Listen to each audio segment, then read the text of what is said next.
West Radio 89.3 FM Kànga Àgbọ̀nmágbẹ̀.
Top of the morning to you. Thank you for joining us and thank you for tuning in to Wells Radio 89.3 FM, your preferred wholesome radio and your state's number one family radio station. Great morning and thank you for tuning in today to Perspectives Unlimited on Wells Radio 89.3 FM, your preferred wholesome radio and your state's number one family radio station. We're broadcasting live from Wells Broadcasting House along Alafin Avenue, Oluyole Estate, Ibadan, the capital of Oyo State. My name is Ayo Emmanuel-Ojo. You're welcome to the program Perspectives Unlimited today. Before we get into other issues of the day, personal ones, and the likes, let's take out the first 1 hour or very quick 60 minutes of our time to glance through the pages of the newspaper in Nigeria, look at what's happening in our nation, understand it better, and of course, move on with our day-to-day, activity. Very quickly, we start with the Punch newspaper. I have the front page of the Punch on the Guardian right in the studio this morning. We start with the Punch. Wealth means nothing without a good name. Adebutu Kensington. You find that story on page 24 and 25. On page 7 of the Punch, medical tourism spending falls 52% on that CBN report. On page 3 of the Punch, 2027, Jonathan faces mounting pressure to drop presidential bid. It's on page 3 of the Punch for today. Moving on to page 2 of the Punch newspaper, Tinubu to Amokwita, make 2027 polls transparent, violence free. A rider to the story here, the first one, or the only rider, says, new INEC boss steps in, vows to restore voters' confidence. Tinubu advises on reforms. That is the biggest story on the front page of the Punch for today. We have the photo story here, which is the Deputy Speaker of the House of Representatives, Benjamin Kalu, the Vice President, Kashim Shettima, the newly appointed Chairman of INEC, Professor Joash Amukwito, President Bola Tinubu, the President of the Senate, Godswill Akpabio, and the Kwara State Governor, Rahman Abdulrazak, during the swearing-in of Professor Amukwito as the INEC Chairman at the Presidential Villa in Abuja on Thursday. Now moving on to page 2 of the Punch. Federal government launches nationwide crackdown on oil gold smugglers on page 2. Assassin shoot shawarma vendor in Lagos. You find it on page 4 and page 5. And finally, on page A7, Anambra poll, INEC team arrives for mock accreditation in the state. Now let's move on to what we have on The Guardian for today. On page 7, EFCC, we recovered 566 billion naira, $411 million, 1,502 properties in 2 years. You find it on page 7. On the same page, challenging election in court makes mockery of Nigeria, NAS lament on page 7. Challenging elections in court makes mockery of Nigeria.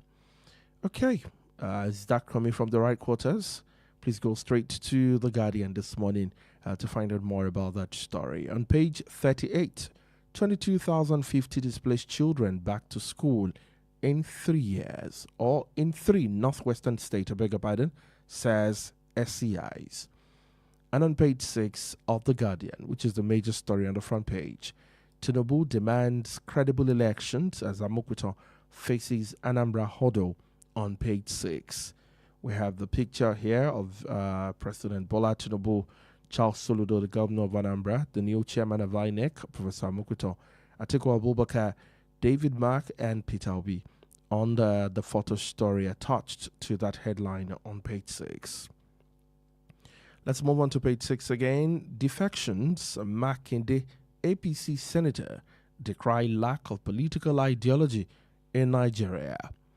And of course, to another big story in the room, Kano Sachs legal team opt to represent self in court. Is that constitutional? Is that legal? We'll find out more about that. It's on page 9 of The Guardian this morning if you want to read it. On page 2, MTN Nigeria here to stay. CEO reiterate at bilateral roundtable. On page 4 and 5, from promise to paralysis inside Akwa Ibom's lost industrial estates. On page on page 4 and 5 of The Guardian. Again on page 38, again Tinubu applauds or appeals for understanding over economic challenges. Again, Tinubu appeals for understanding over economic challenges on page 38. And on page 22, remove 4% FOB levy or consumer beer burden, manufacturers tell federal government. Now let's go on to The Guardian this morning and let's see what we have on the front page. Integrity of our elections, non-negotiable. Amukwito, INEC chair, explains. Bishop Kuka under fire over alleged U-turn on religious persecution claims. Jonathan under pressure to drop 2027 presidential ambition. PDP. And of course, reforms LCCI projects position year-end economic outcome. And of course, EFCC recovers 566 billion naira in 2 years, says Olukoyede. And finally, Army nabs notorious terror kingpin Babawo Bado, 37 others. That is another big story this morning on The Guardian. And that's all we can take on the front page. Thank you so much for joining us. You can watch us live on our Facebook page, facebook.com/Wells Radio 893 FM fan page, Wells Radio 893 FM fan page. We will be right back. Stay with us.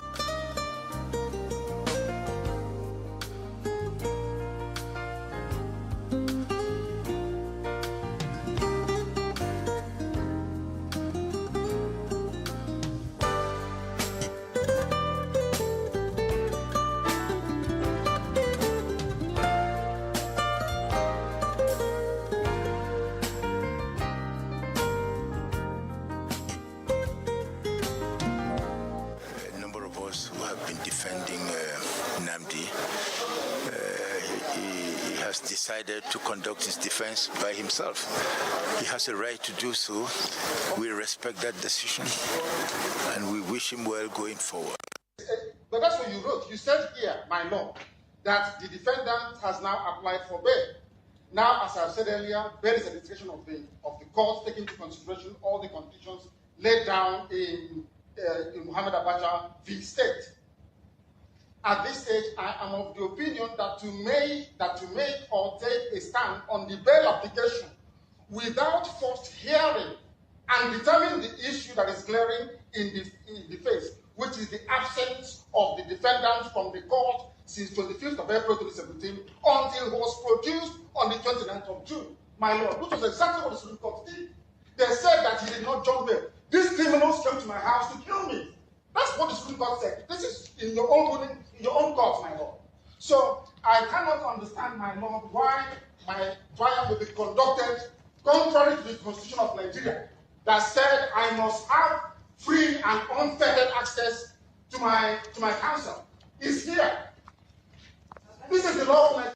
The significant achievement marked the beginning of a challenging yet rewarding journey, and I trust that you will approach your responsibilities with the highest level of integrity, dedication, and patriotism. I therefore charge you, Professor Amokwiti, as you take on this important assignment to protect the integrity of our elections and electoral process and strengthen the institutional capacity of INEC. I'm going to defend the Constitution and the laws of the Federal Republic of Nigeria as far as it relates to the electoral system. And like the President said, I was given a clear charge to ensure credible, fair and free election. Showore has been arrested by the Nigeria Police Force. And you would ask, why was he arrested? It is very simple. The 13 people that were arrested previously all gave their statements, and there is a constant in all of their statements. Every one of them mentioned that one Omoyele Showore led them into the restricted area in contravention of the court order. So it will be most unfair to charge some people to court and leave the person that led them to commit that more like their leader, the lead protester who told them and took them into the restricted area. A number of us who have been defending Nnamdi, he has decided to conduct his defense by himself. He has a right to do so. We respect that decision, and we wish him well going forward. But that's what you wrote.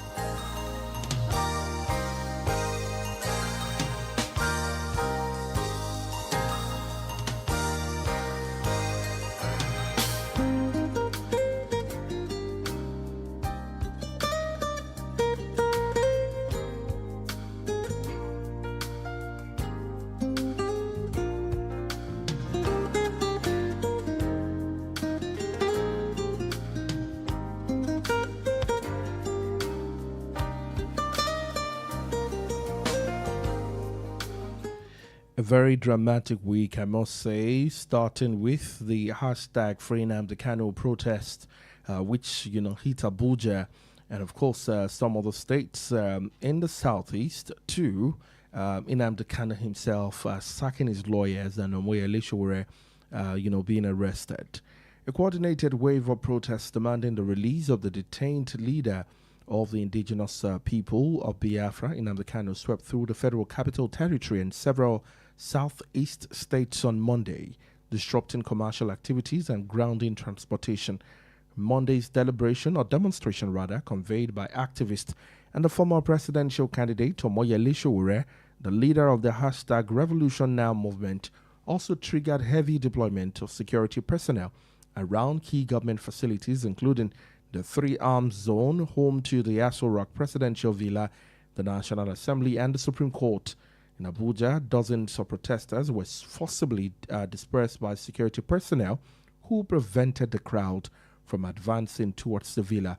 Access roads around the Three Arms zone were also, off, and federal civil servants were temporarily barred from entering key ministries for several hours. The diversion caused widespread traffic disruption around the Federal Capital Territory. Now to another development. Activist and publisher Omoyele on Thursday arrested within the premises of the Federal High Court in Abuja by armed policemen shortly after he appeared in solidarity with the detained leader of the indigenous people of Biafra, Nnamdi Kanu.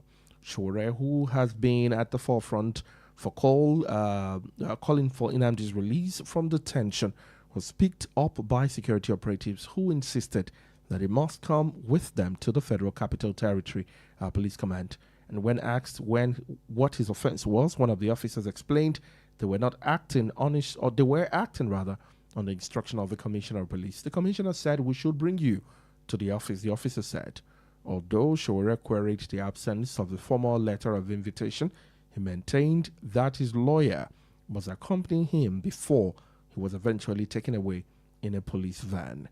We're going to take our conversation from there and look at, of course, the swearing in of Professor Joyce Amokwito, the new INEC, chairman in Nigeria. With me in the studio is Mr. Lali Kosoni. Good morning to you. Good morning, Chief. Good morning. And how are you doing today? I'm doing well. How about you? I'm very well, thank you. That's good to know. It's been back-to-back in Nigeria this week, and as always, we look at some of the top stories of the week before we then connect them back to, some of the stories we find in the news for today. Let's start with the hashtag Free Nnamdi Kanu protest. I feel like all of the big stories this week are very connected in a way, starting with Kanu, Free Nnamdi Kanu on Monday, to Showore's arrest, and then to Kanu also sacking his lawyers. One thing that a lot of us find very, very interesting, I played a part of his own defense by himself a while ago, but we'll look at that. Let's start with the protest. And of course, court orders, restriction of certain movement, Showore's insistence, and the like. Let me get your view. Do you think such a protest is necessary at a time like this, or do you still think protest, yes, is allowed democratically, but by Nigerian standards, can we say it's still a thing?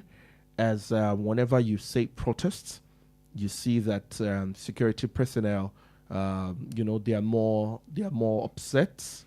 If you're not careful, it's going to turn to something else. Let me get your view on all of this. Thank you very much. I love protests. I love and appreciate freedom of expression, freedom of association, and the right to assemble to express whatever you have in mind, for as long as you are not trampling on someone else's rights. I mean, the Constitution gives you the right to do that. People said they wanted to protest in the name of Nnamdi Kanu. There is nothing illegal about that. That is what the Constitution says. You can protest when you feel like something is not going right. The side of the federal government went to court to say, okay, if you want to protest, fine, but do not come near some places. I do not understand why the judge granted that, actually. But if you look at what was in the news around that time, that some people were planning to throw a blow at the state in the C word, we don't want to go into that now. The government may say, okay, do not come near these places, so that bad intentioned people will not, join your mix and use that opportunity to strike the government. I mean, that's just a tentative argument on my side. The government has not said that. They have not said that that is why they did that, but that's the only logical conclusion I can reach as regards why they did that. But going to the point of the matter, in all seriousness, the federal government had no business to have arrested those guys, because as far as I'm concerned, they did not disrupt the activities of Abuja on that morning. They were, from the videos I saw, they were in the middle of the road, not on the main road, the divider between the road going north and the road going south. So they did not disrupt the flow of traffic or do anything bad. It's just a show of strength, in my opinion. And, let's not forget that there is an ongoing battle between the Inspector General of Police, someone who, in my opinion, should have been retired. The federal government should have retired him and asked him to go home, but they have not done that. And Showore, Showore has been on Edbeto Okun's nerves for quite some time. That you should have gone home. That's number one. Number two, that you are awarding frivolous contracts, hundreds of millions to supply sardines. Whether that is true or not, I don't know, but that is what Showore has been saying. And if police force are yet to come to say, oh, it's a lie, it's true, it's this, it's that. And again, Showore has been saying that Edbeto Okun has been giving, undue promotions to some people. Edbeto Okun Showore said that Edbeto Okun has some form of amorous relationship with some officers, and those people are enjoying unprecedented, promotion in their career, and also being biased in terms of ethnicity and all of that. Your response shouldn't be to go and arrest them. And if you want to arrest, there are stages, there are processes. Number one is a letter of invitation. We want to see you. That's fine. Should the person now ignore that letter, or should you not want to inform that person depending on the gravity of what they might take? For instance, somebody allegedly commits murder. If you ask such a person to come in, that person is most likely going to take flight. So you may go to court to get a warrant of arrest to arrest that person. But in this case, there was no letter of invitation, there was no warrant of arrest, and you are saying you are arresting somebody. Under law, you are tilting towards legality.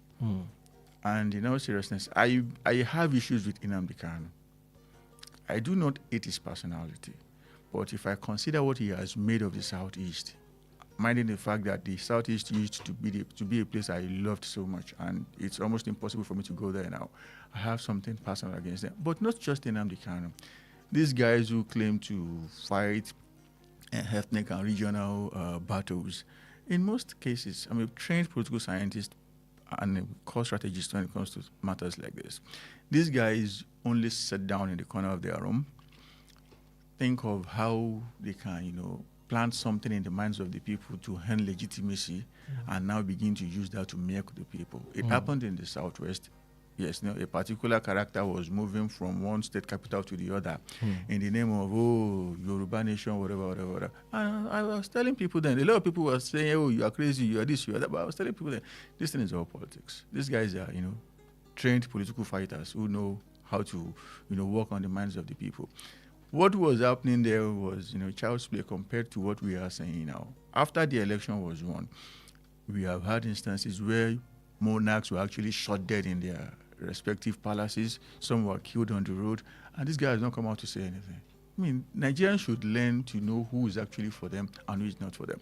For Nnamdi Kanu, like I said, he should be dealing with the law, but not just him alone. The guy that we're talking about in the South should also be dealing with the law, just like the guys in the North too, they should also be dealing with the law. Holding on to Nnamdi Kanu alone is not enough as far as I'm concerned. I have two issues with the federal government regarding Nnamdi Kanu. I said it yesterday, I'm still going to say it again today. It is not just Nnamdi Kanu that should be facing the law. That is number one. Number two is that the federal government is not serious about prosecuting him. You have held him behind bars since 2021, and nothing meaningful has happened in terms of prosecution. I'm not proud of that at all. I want something. What do you think is going on in that regard? The federal government, as usual, is not serious. They do not have a plan. They do not have a strategy. They do not even know what to do. Had it been that they know what to do, they won't be. Look at Finland. Simon Ekpa was arrested, and in a matter of months, the guy's case has been settled. He knows he has done something against the law, and he's paying for that. But here, 5 years, nothing. That's not making sense to me. If the federal government can find a way to fix those two challenges that I have, there is. Some may say it is ethnic bias.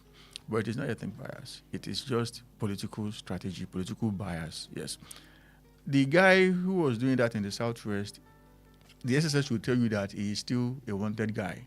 But this guy comes to Nigeria, he leaves Nigeria. He comes to Nigeria, he leaves Nigeria. Even when he's in town, he uses police escort. Why? Because those who are in power today are the people who were, sending him on that errand that time.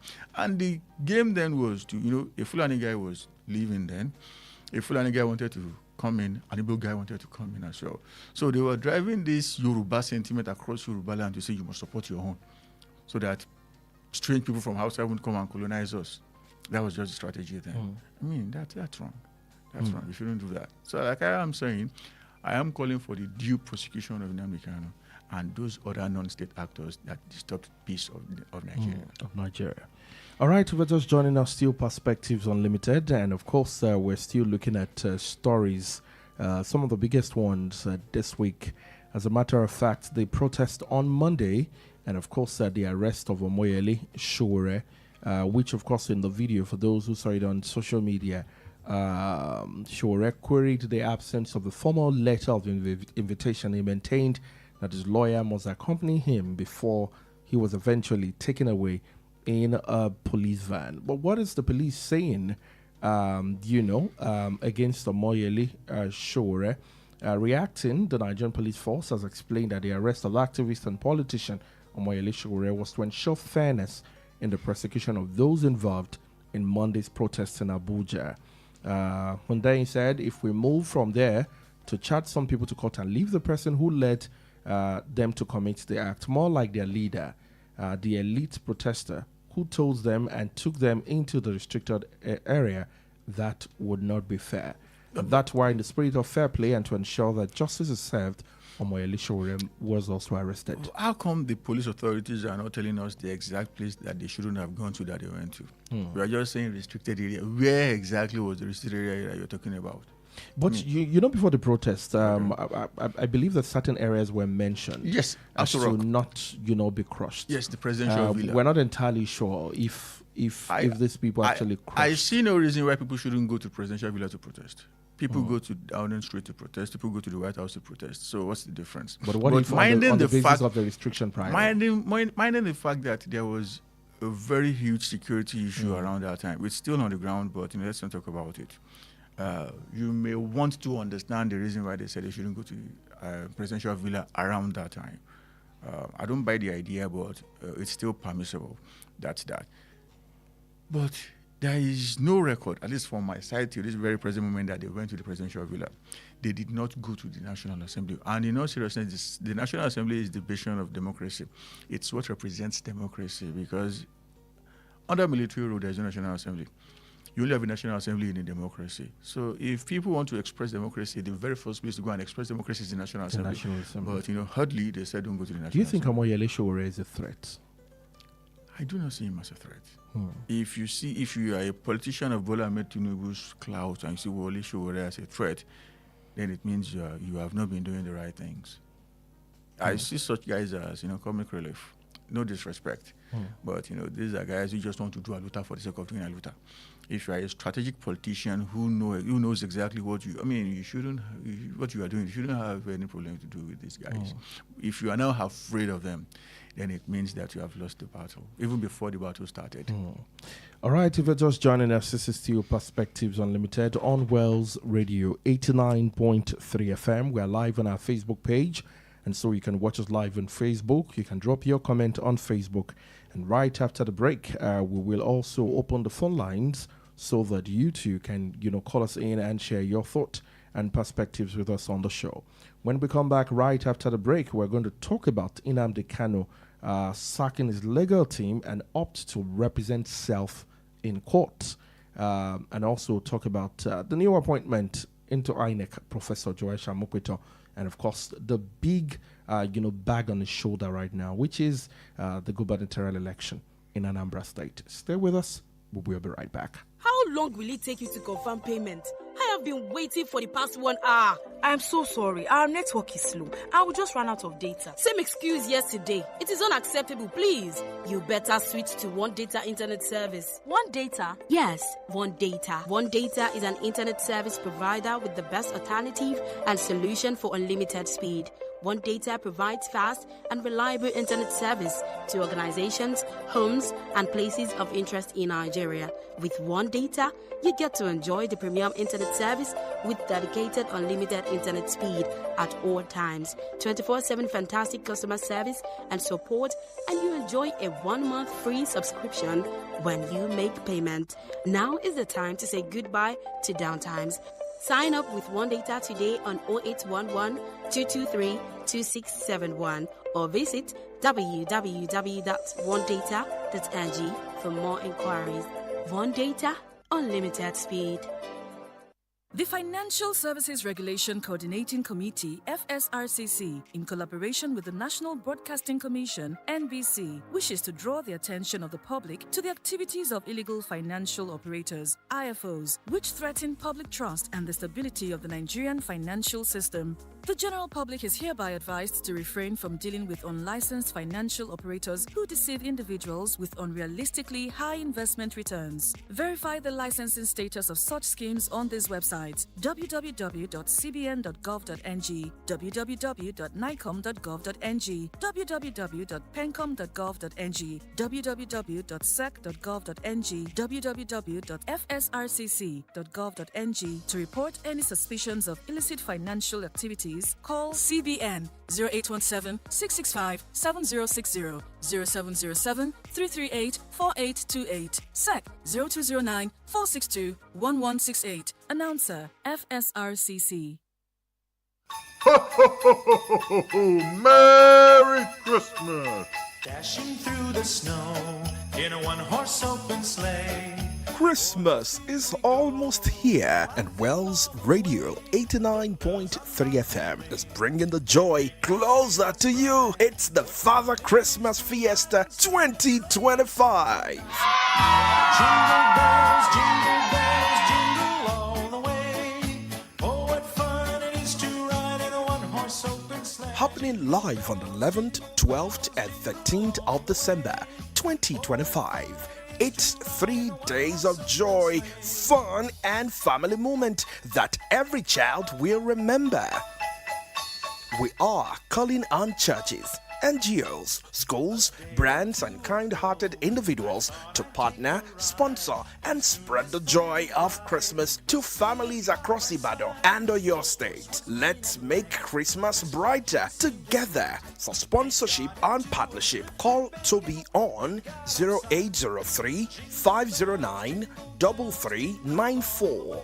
Sam on 0813 746 5878. Ayo on 0706 840 7359.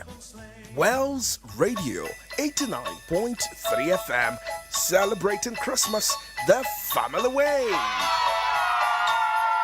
Now the ground is white, so grow it while you're young.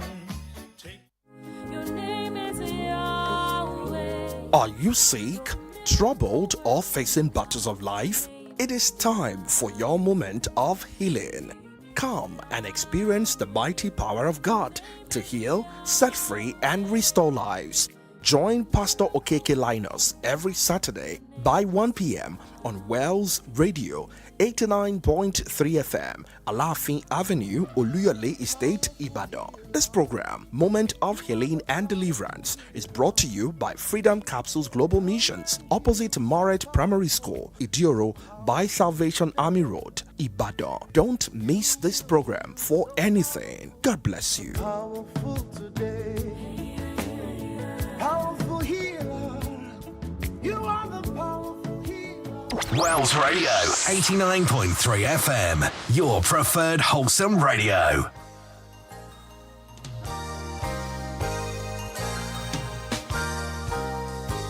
A number of us who have been defending Nnamdi, he has decided to conduct his defense by himself.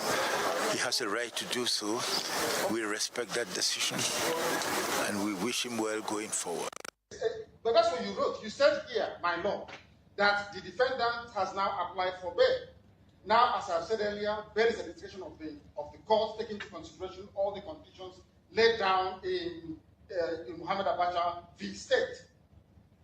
At this stage, I am of the opinion that to make or take a stand on the bail application without first hearing and determining the issue that is glaring in the face, which is the absence of the defendant from the court since 25th of April 2017 until he was produced on the 29th of June, my lord, which was exactly what the Supreme Court did. They said that he did not jump bail. These criminals came to my house to kill me. That's what the Supreme Court said. This is in your own ruling, in your own court, my lord. So I cannot understand, my lord, why my trial will be conducted contrary to the Constitution of Nigeria that said I must have free and unfettered access to my counsel. It's here. This is the law of Nigeria.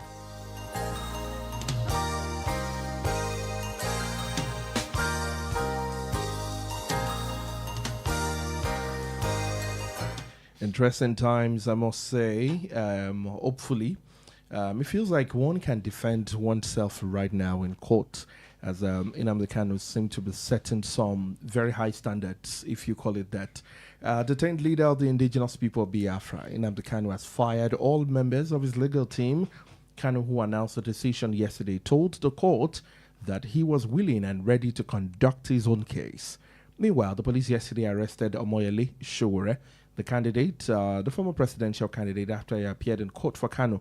The police explained that he was taken into custody for allegedly leading protesters into restricted areas in Abuja.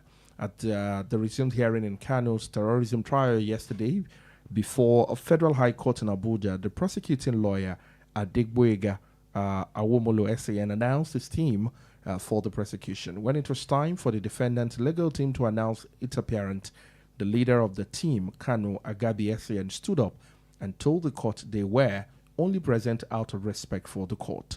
Kanu chipped in that they were in court to formally announce their withdrawal from further participating in the trial. Agabi explained that the reason for their decision was because the defendant has taken the case back from us, and we respect that. He gave the names of the senior advocates who were also withdrawing, to include Onyechi Ikweazu, Joseph Akubo, Paul Erokaru, Emeka Atiaba, and one other. Following Agabi's announcement, Justice James Omotosho turned to Kanu, who was in the dock, for his response. Kanu confirmed sacking all his lawyers. He also confirmed and told the court that he was willing and ready to conduct his own case. Is this constitutional? Yes. Doctors to be in the hospital, lawyers to be in the court, engineers or mechanics to be in their workshop, broadcasters to be behind the microphone. And I'm not sure if this has happened before. Yes. Has it happened before? Yes. You may want to refresh us, and let's connect this also constitutionally. The truth of the matter is that by law, you can't defend yourself if you are not a lawyer. Even if you're a lawyer, you can still defend yourself without the use of an attorney. And if you are not a trained lawyer, you can't defend yourself. What you cannot do as someone who is not a lawyer is to defend another person. But if it's just you and you are the one being, under the light, you can't defend yourself. That is what the law says. And that is what, that is the part of the law that Nnamdi Kanu is exploiting. It is his right.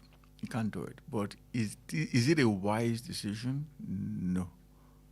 You are dealing with Boyegard Ogumolo. This is a crack prosecutor. He will directly lead you to the hangman in the hang room, and you will follow him duly and diligently, thinking he is helping you. You know, lawyers could be tricky. You will just see a simple question that appears to, you see a question that appears to be simple and innocent and innocuous. But in reality, if you're not very smart, if you answer it, it's like nailing your own coffin. And these are the type of questions Abdul Awomolo is going to be throwing at Nnamdi Kanu. Now that he is speaking for himself, every question that they ask him, he must answer. That's the danger there. And this guy said a lot of nefarious things on Radio Biafra. And trust me, the federal government has each and every of those words transcribed already. And they will bring it to court. Did you say this on this particular day? If you are in the dock, you must answer. But if you are not in the dock, they're not even putting the question to you. The question is being said to your lawyer. And lawyers have a very smart way of avoiding questions. You can even hear objection, my lord. But here, who is going to object for you? It's not a wise decision. And anybody who likes him, anybody who cares about him needs to tell him right now to get a lawyer as soon as possible. Kanu Godwin Agabi is a seasoned lawyer. He was Attorney General as far back as 20 years ago. And I mean Attorney General of the Federation. Michael Zekomek did something that I couldn't believe anybody could do. I didn't believe anybody could do. He helped him get an order to release him in 2022 at the Court of Appeal. You cannot tell me that happened outside of Zekomek's personal relationship with those lawyers, with those judges. Before the federal government went to the Supreme Court to say an injunction to keep this guy behind bars, which the federal government got. But, these are people who can do things that you can never do on your own by yourself. It's not possible. So for me, I think it needs a senior lawyer who has... Not just a lawyer. Not just a lawyer. A senior lawyer. A very senior lawyer who has influence to throw around in the courtroom. Otherwise, you and I know where this matter is going to head. He is now making a very, very big mistake. A super big mistake. He is calling people that he made life difficult for when he was still a free man. Everybody knows what happened between him between Wike and his group in Obibo, in River State. You are calling Hope Uzondiwa, somebody you have called names I cannot even begin to say on radio. You are calling Tukur Buratai, the chief of army staff as of the time you were doing what you were doing. You are calling Sowolu, somebody you said anywhere, it's Sowolu, XXXX. I don't want to say that. I mean, these are guys who will most certainly come to... And guess what? The judge sent a dispatch yesterday. He sent the bailiff out yesterday to go and tell these guys that you are needed in court.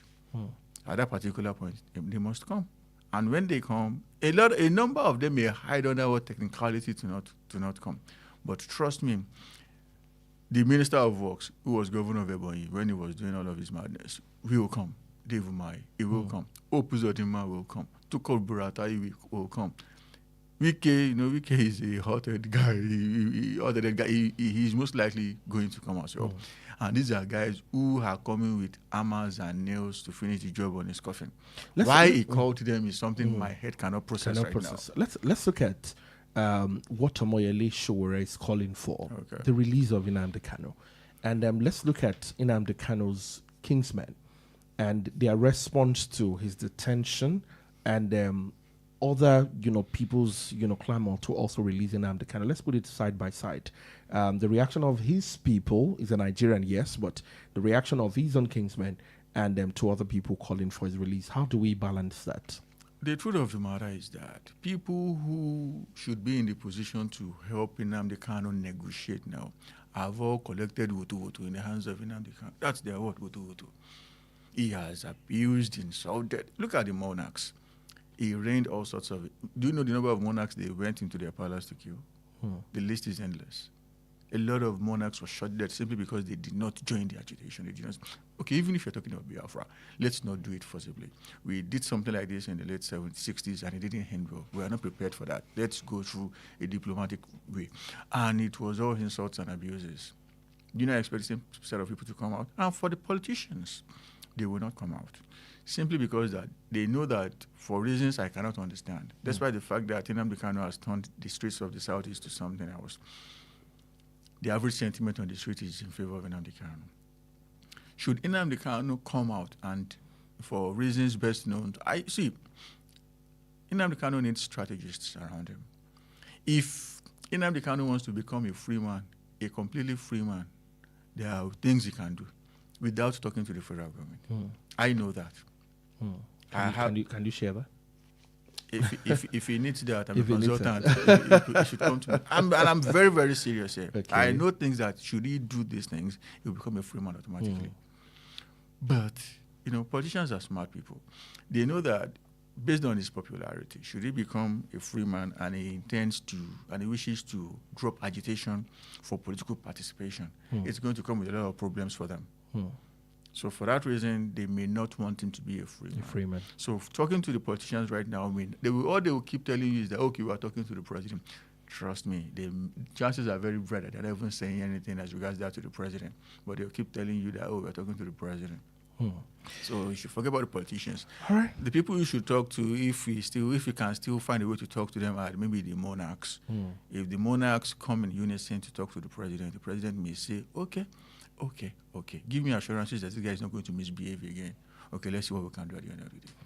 0916-893-1000, 0916-893, 0915-334-893, and of course 0911-333-893. I'll run through the phone lines again.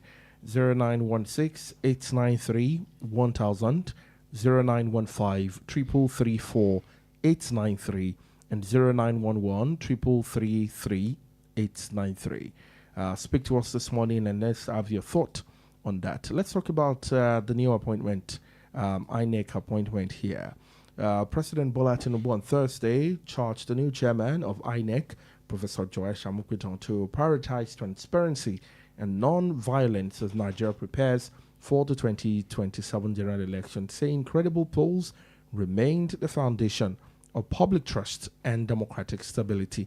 Speaking at the State House in Abuja, shortly after administering the oath of office on the new INEC boss, Tinubu said Amukuto's appointment, confirmed by the Senate a week ago, was a mark of confidence in his competence and character by both the executive and legislative arm of the government. Let's talk about Anambra State election.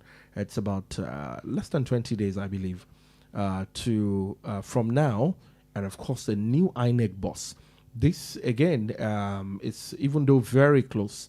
I know some quarters would say, is this going to be the right election to judge Amukuto's performance? But hey, he's already the INEC chairman, and so whatever outcome we get. But let's look at the weight of this and how Amukuto may eventually navigate through this, hopefully giving us a credible election in that state. In terms of preparing an election, I mean, 3 weeks is next to nothing. A lot of things are already on the ground as regards the conduct of the next election in Anambra State. So for me, it may be unfair to predicate our assessment or review or appraisal of who he is based on this election, but that notwithstanding, something can still happen. I want him to be personally involved, not that you will stay in Abuja and you begin to give directives. Thankfully, it's just one election. Come to Anambra State, and you are a professor of law.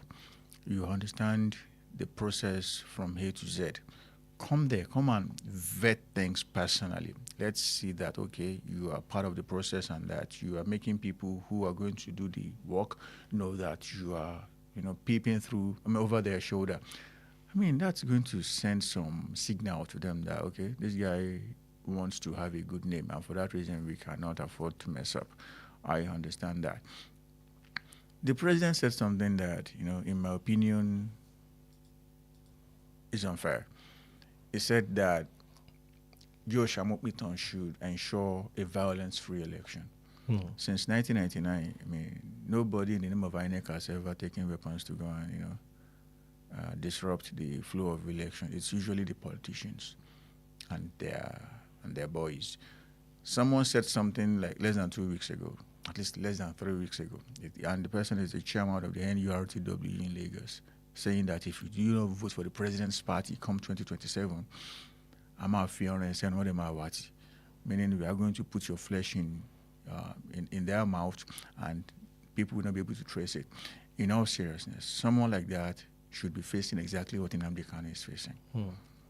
But because of people may say ethnic sentiments, but it's a lie. It's political sentiment. The guy is a free man today. The DSS arrest, they called him, but he did not even spend one night behind bars. And that is someone who clearly should be behind bars. So for me, it's not INEC that will guarantee or ensure peace.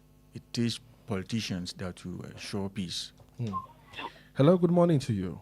Hello, good morning, Honorable Chief AY. Good morning, Benga Myro. Thank you for calling us. Very much. God bless you. Good morning, sir, Mr. Sonny. God bless you. Morning, sir. This is Benga Myro calling from Apacha. Good morning. Well, Amkuto is now the new INEC chairman, officially confirmed. And but I have some grounds concerning Amkuto emergence. And those are let me highlight the grounds. Now, before Amkuto was sworn in, the logistics that have been put on, that have been set on the motion earlier before his appointment was done by those he met in office. So he was not part of those that did the logistics. And he only assumed the position just yesterday. And another election is just next week or thereabout, or. No, he has little or few knowledge about the logistics that was on ground earlier before he came on board. So, and it's going to work based on what the logistics that they have put on ground. So the Anambra election is just going to be a test run for him. So, and Amkuto cannot be everywhere. We have more than close to 20 local governments in Anambra. And if Amkuto is to be on ground, it's just to be in a single or some few local governments. And he cannot be in two local governments at a time.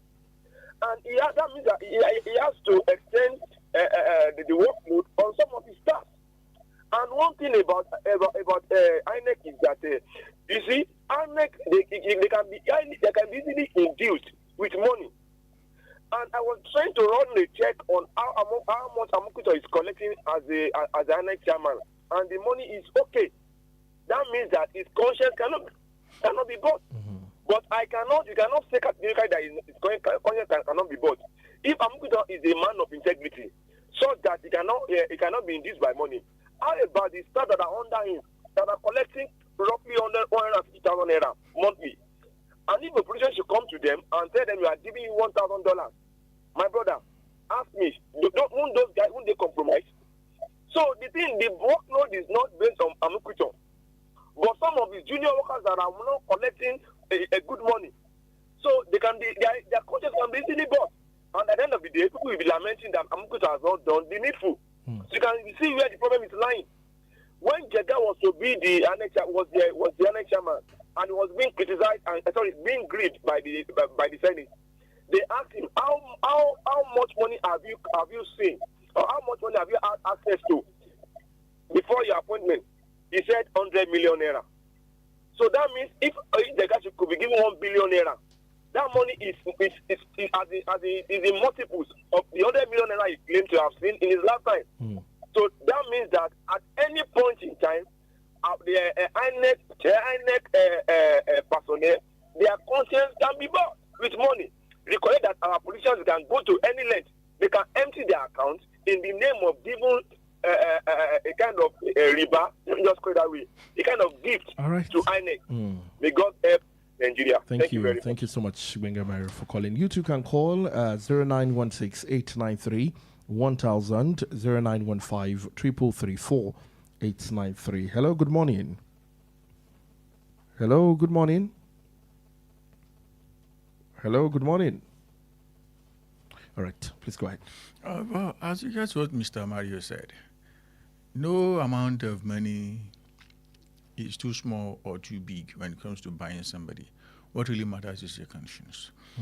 If it's someone who doesn't have integrity. All right, let's take this call quickly. Hello, good morning to you. Hello, good morning. Good morning to you. This is Miriam from Odega. Thank you, Miriam. Please go ahead. Welcome. As regards the new INEC chairman, I hope he will be able to work diligently and uphold the integrity of the body, because so far the body has moved from being independent. So I hope the chairman will be able to work effectively so as to be able to give us the credible election come 2026, 2027. Thank you, good morning. Thank you, Miriam. For somebody who is greedy, even 1 naira is serious money. And for someone who has conscience, trust me, 1 trillion naira is not enough. So it's about the state of mind and nothing more. Hello, good morning. Hello, good morning. Good morning, Mr. George. Thank you for calling us. Yes. We are too early excuse for Amkuto. We should allow him to make mistakes before we start defending him. There's no time that is too early or too late for him to perform. he knows what he was going in for. Nigeria must move forward. Thank you. Thank you so much. How about if the mistakes are very expensive, costly, and made, just move on into other conversations that will probably shape our electoral system in Nigeria? My thought, anyways. Let's continue with your thought in there. The truth of the matter is that Nigeria does not have much time on its hands in its hands right now. Things are degenerating fast. We need to get out of this hole as fast as we can. But unfortunately, let me not preempt the new chairman of INEC. Just that he said something yesterday that didn't really sit down well with me, and it's not just that it's not that I don't believe in God, or that I'm not an atheist. I believe in God. But when people say God, I begin to get wary. From experience in this country, God will guide us, God will help us. Trust me, most of the people who say that are people who are up to something they don't want to tell you in the open. He said he knows he will not fail because his emergence as the INEC chair is divine. That God has an interest in Nigeria, and that is why he became. Did you not submit your CV when they asked you to submit your CV? Did you not ask somebody, how far have you gone as regards that appointment? If he lobbied for it and is now saying God now, that is not really sitting well with me. All right. Do what you can do in practical terms. If you have a relationship with God, deal with God in your bedroom. That's a personal relationship. But for us, do what you have to do. What should be done. What you should do. Yes. Kuka under fire over alleged U-turn on religious persecution claims. The Catholic Bishop of Sokoto Diocese, Most Reverend Matthew Kuka, has come under criticism over what he described as a charge in his position on the alleged persecution of Christians in Nigeria. Activist Dr. Thompson Ondewa, a statement in Abuja yesterday, faulted Bishop Kuka's recent remark, noting that they appeared to contradict his previous advocacy for stronger international actions against Nigeria over religious intolerance and attack on Christian communities. The footage and videos all over the internet is very gory and should concern anyone. But let me get your reaction as to Bishop Kuka's grill that is on the internet now. Bishop Kuka just gave me another reason to be wary of this God will. Everybody knows what is happening in Nigeria. Killings everywhere.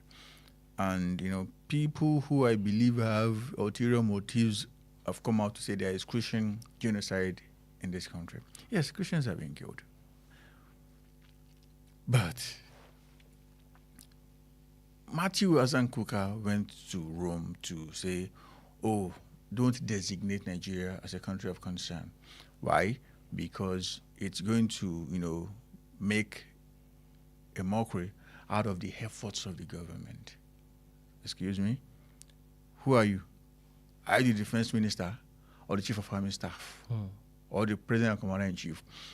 Mr. Hassan Kuka went to Rome to go and, talk to them in Rome based on his personal relationship with Bola Ahmed Tinubu. That's all I can see here. He is a very good friend of the president. They have been friends for a very long time. And when asked to choose, in my opinion, between the fact of Christian genocide in Nigeria and saving the rear behind of his friend, he chose to save his friend as against his faithfuls, people who share the same faith with him, his brethren. That's despicable, in my opinion. That's why I always say, let us not focus on these people. Baba can do somebody has said something because that person is an old man. You must take it to heart. No, most of the time it's a product of negotiation and strategy and all of that. These guys don't. In all seriousness, I wish the man was there. You are friends with the president, and the country is like this. What exactly is the value of a friendship with him? Of what significance is your friendship with him? If you want us to enjoy the fact that you are friends with him, make the guy do what is right. At that particular point in time, nobody's ever going to say anything you have to defend because everybody's going to be praising the guy. All right. Thank you so much for your time today, and thank you for your analysis. It is always an honor to be here. That's our show for today. God bless Nigeria. Whatever we're saying today, I believe that together, if we hold our hands and be true to ourselves and be true to the project Nigeria, we can all ensure that we tidy this up and Nigeria can be a better place. We can do it if we want to do it. That's our show for today. Thank you so much, Ayo State. Up next is AM Sport. Lizette Femi-Oloyade standing by. And right after that, Agbeya Weroyan Gbomagbe will be live on radio. God bless you. Have a great morning. Please listen to this important information. The views expressed by the interviewee in this program are their own and do not necessarily reflect the views or opinions of Wells Radio 89.3 FM or its affiliated entities. Wells Radio 89.3 FM is committed